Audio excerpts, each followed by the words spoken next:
চুলায় তৈরি তেলাপিয়া মাছের বারবিকিউ তৈরি করা যেমন সহজ, খেতে কিন্তু অসম্ভব মজাদার হয়ে থাকে। আসসালামু আলাইকুম এভরিওয়ান, সবাই কেমন আছেন? আশা করি সবাই খুব ভালো আছেন। আবারও চলে এসেছি আপনাদের মাঝে নতুন একটি রেসিপি নিয়ে। আজকে তৈরি করেছি চুলায় তৈরি অসম্ভব মজাদার তেলাপিয়া মাছের বারবিকিউ তৈরি করা কিন্তু খুবই সহজ আর খেতে অসম্ভব মজাদার হয়ে থাকে।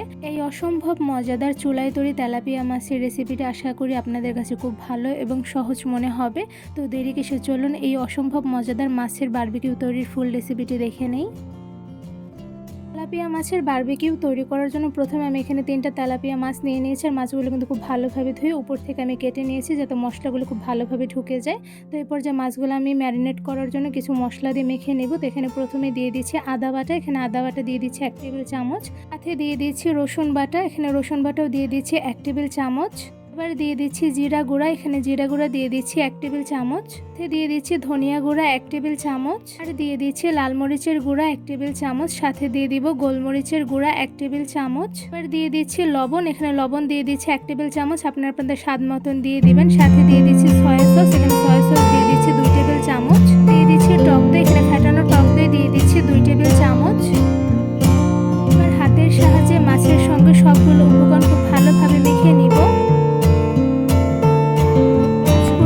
ভালোভাবে মেখে নিতে হবে যাতে মশলাগুলো মাছের মধ্যে খুব ভালোভাবে ঢুকে যায়। তেলাপিয়া মাছগুলো এই পর্যায়ে মশলা দিয়ে খুব ভালোভাবে মেখে নেওয়া হয়ে গিয়েছে। এবার ফ্রিজে 2 থেকে 3 ঘন্টা রেস্টে রেখে দেব যাতে মশলাগুলো মাছের মধ্যে খুব ভালোভাবে ঢুকে যায়। তেলাপিয়া মাছগুলো মশলা দিয়ে 2 থেকে 3 ঘন্টা ম্যারিনেট করার পরে এবার এই মাছগুলো দিয়ে আমি বারবিকিউ তৈরি করে নিব। মাছ বারবিকিউ করার জন্য ফ্রাইং প্যানে দিয়ে দিয়েছি একদম অল্প পরিমাণে তেল। এবার তেল একটু গরম হয়ে আসলে এর মধ্যে দিয়ে দেবো মশলা দিয়ে মেখে রাখা তেলাপিয়া মাছ, এখানে মাছটা আমি দিয়ে দিয়েছি। এবার চুলার আঁচ একদম মিডিয়ামে রেখে মাছটা খুব ভালোভাবে ভেজে নিব। চুলার আঁচ একদম মিডিয়ামে রেখে মাছটা কিছুক্ষণ আমি ভেজে নিয়েছি। তো এই পর্যায়ে মাছের একটা সাইড কিন্তু ভাজা হয়ে গেছে আর চামচ দিয়ে উল্টে নিয়েছি। আর চুলার আঁচটা একদম মিডিয়ামে রেখে মাছগুলো ভেজে নিতে হবে যাতে মাছের ভিতরে খুব ভালোভাবে সেদ্ধ হয়ে যায়। সময় মাছগুলো উল্টে পাল্টে ভেজে নিয়েছি। তো এই পর্যায়ে কিন্তু তেলাপিয়া মাছের বারবিকিউ প্রায় হয়ে এসেছে। আমি আর কিছুটা সময় মাছগুলো খুব ভালোভাবে রান্না করে নিব।